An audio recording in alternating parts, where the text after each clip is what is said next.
Hello అండి, నమస్కారం అండి. అందరూ ఎలా ఉన్నారండి? బాగున్నారా అండి? నేను కూడా బాగున్నానండి. ఈరోజు నేను అన్నం ఎలా వార్చుకోవాలో చూపిస్తున్నానండి. ఇది అందరికీ తెలిసి ఉండొచ్చండి. తెలియలేని వాళ్ళ కోసం నేను ఈ వీడియో చేస్తున్నానండి. మేము అన్నం ప్రెషర్ కుక్కర్లో వండుకోమండి. తెప్పాల్లో కానీ ఇలాంటి పాత్రలో కానీ వండుకుంటామండి. ఈ వీడియోలో చూపిస్తున్నట్టుగా మేము గ్లాస్తోని 2 గ్లాసులు బియ్యాన్ని వేసుకుంటున్నానండి.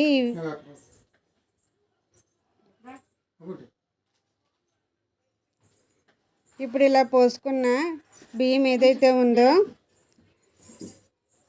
దాన్ని 2 సార్లు శుభ్రంగా వాటర్తో వాష్ చేసుకుంటున్నానండి. ఈ విధంగా వాష్ చేసుకున్నానండి. ఈ వాష్ చేసుకున్న బియ్యంలో పాత్ర నింపుగా వాటర్ వేసుకుంటున్నానండి. ఇలా వార్చుకునే అన్నానికి నీరు కొలతంటూ ఉండదండి.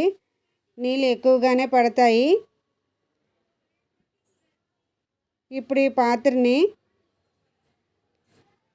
స్టవ్ ఆన్ చేసుకొని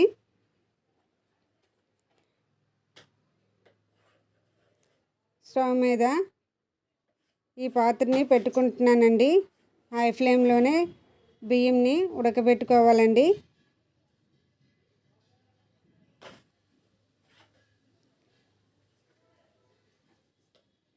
మేము వచ్చే అన్నాన్ని అట్టేసరి అన్నాన్ని మాత్రమే తింటామండి. అట్టేసరి అన్నము పాత్రలో మాత్రమే వండుకుంటామండి. అట్టేసరి అన్నం ఎలా వండుకోవాలో ఇంకో వీడియో చేసి మీకు చూపిస్తానండి. మనం ఇలా వార్చుకునే అన్నం వండుకున్నప్పుడు మన ఇష్ట ప్రకారం పలుగ్గా అన్నా కానీ కొంచెం మెత్తగా అయినా కానీ వండుకోవచ్చండి.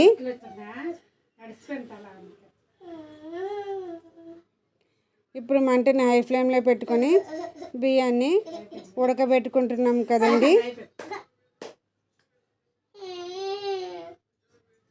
ఎసరు మరిగి పొంగుతుందండి. ఈ టైంలో మనం మంటని లో ఫ్లేమ్లోకి అడ్జస్ట్ చేసుకోవాలి. ఇప్పుడు రైస్ 50% ఉడికిందండి.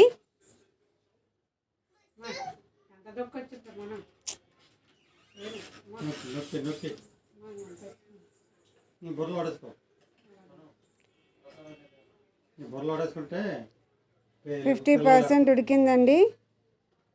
లో ఫ్లేమ్లో పెట్టుకొని ఉడకబెట్టుకోవాలండి మిగిలిన 50% రైస్ని.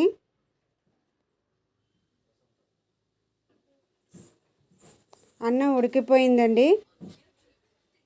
ఈ ఉడికిన అన్నాన్ని ఎలా వార్చుకోవాలో చూపిస్తానండి. కొత్తగా వండుకునే వాళ్ళు జాగ్రత్తగా వార్చుకోండి. గంజి మీద పడకుండా చూసుకోండి, ఆవిరి చేతులకు తగలకుండా. నా వీడియోస్ కనుక మీకు నచ్చినట్టయితే ప్లీజ్ లైక్ చేయండి, షేర్ చేయండి, సబ్స్క్రైబ్ చేసుకోవడం మర్చిపోకండి. Thanks for watching this video. Bye.